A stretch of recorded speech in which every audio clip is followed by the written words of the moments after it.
రాజ్యాంగ నిర్మాత గౌరవ శ్రీ బాబాసాహెబ్ అంబేద్కర్ గారి 130వ జయంతి సందర్భంగా భారతీయ జనతా పార్టీ ఎస్సీ మోర్చా జిల్లా అధ్యక్షుడు చిట్టిబాబు గారి ఆధ్వర్యంలో బాబాసాహెబ్ అంబేద్కర్ గారికి ఘనంగా భారతీయ జనతా పార్టీ నివాళులు అర్పించడం జరిగింది.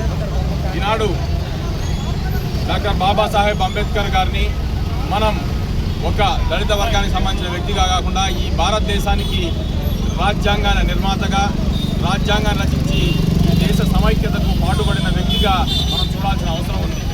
వారు కులాలకు మతాలకు అతీతంగా ఈ భారతదేశానికి గొప్ప రాజ్యాంగాన్ని అందించిన వ్యక్తి.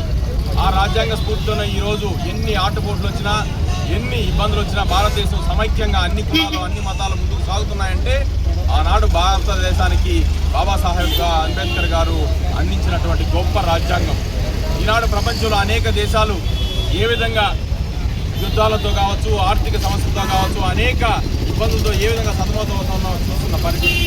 కానీ భారతదేశం ఈరోజు సురక్షితంగా, సుభిక్షంగా, ప్రశాంతంగా ముందుకు తన అభివృద్ధి పదాన్ని కొనసాగిస్తున్నదంటే కారణం బాబాసాహెబ్ అంబేద్కర్ గారు రాసిన రాజ్యాంగం. అటువంటి రాజ్యాంగం ప్రపంచంలో ఏ దేశానికి లేదు. అంత గొప్ప రాజ్యాంగాన్ని మనకు రచించి ఈ దేశం ఎన్నో తరాలు కూడా సుసంపన్నంగా శాంతియుతంగా జీవించేదానికి ఇతర దేశాలకు మార్గదర్శకంగా ఉండే విధంగా మనకు రాజ్యాంగాన్ని అందించిన బాబాసాహెబ్ అంబేద్కర్ గారిని మనం స్మరించుకోవాల్సింది.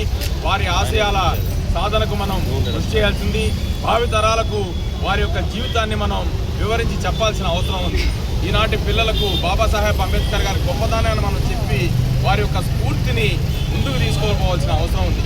ఈనాడు భారతదేశంలో అనేక సంస్కరణలు నరేంద్ర మోడీ గారు కేంద్ర ప్రభుత్వం తీసుకొస్తున్నదంటే, బడుగు బలహీన వర్గాలు అభివృద్ధి కోసం అనేక సంక్షేమ పథకాలు తీసుకొస్తున్నదంటే అది డాక్టర్ బాబాసాహెబ్ అంబేద్కర్ గారి స్ఫూర్తి. వారి యొక్క నివాస ప్రాంతం, వారు చదువుకున్న ప్రాంతం